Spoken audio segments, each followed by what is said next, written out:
बलिया में अखिलेश यादव की इन तस्वीरों ने राजनीतिक गलियारों में हड़कंप मचा कर रख दिया। कई भाजपा नेता तो महागठबंधन का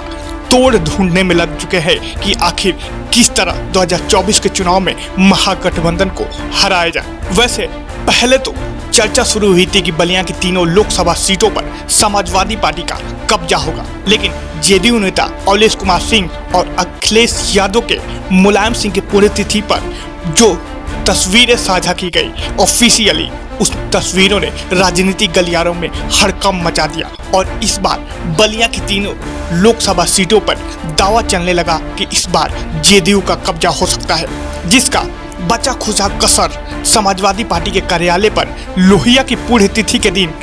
और भी यकीन पक्का हो गया जब जेपी की जयंती पर घोसी विधायक सुधाकर सिंह बलिया पहुंचे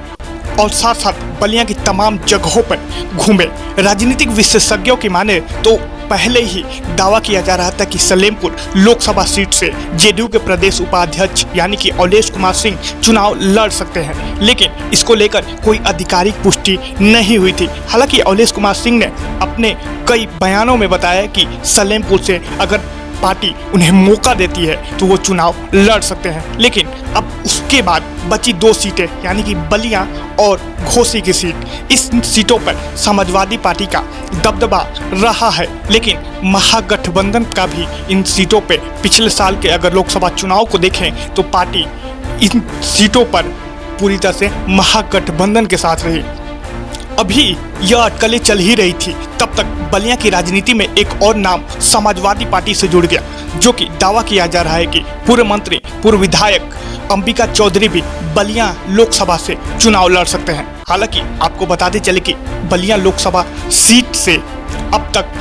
पूर्व मंत्री विधायक सनातन पांडे भी पिछली बार चुनाव लड़ चुके हैं, लेकिन इस सीट पर सनातन पांडे को हार का सामना करना पड़ा था। लेकिन इस बार महागठबंधन यानी कि जेडीयू, समाजवादी पार्टी, आम आदमी पार्टी जैसे तमाम महागठबंधन के सहयोगी दल जिस तरह एक साथ आए हैं, राजनीतिक विशेषज्ञों की माने तो बलिया, सलेमपुर, घोसी की तीनों लोकसभा की सीटें महागठबंधन को जा सकती हैं। वैसे अखिलेश और अवलेश की तस्वीरों ने पूरी तरह से बयां करके रख दिया है, अब एक आधिकारिक पुष्टि और मुहर लगना बाकी है। वैसे आपको क्या लगता है, सलेमपुर, घोसी और बलिया की सीटों से इनमें से कौन से नेता को चुनाव मैदान में उतारना चाहिए? आप अपनी राय हमें नीचे लिख के जरूर बताएं और साथ ही में राजनीति से जुड़ी हर छोटी से बड़ी अपडेट अपने स्मार्टफोन पे सबसे पहले पाने के लिए प्रदेश न्यूज को फॉलो करना ना भूलें, ताकि हमारी ऐसे ही खबरें आप तक पहुंच पाए सबसे पहले।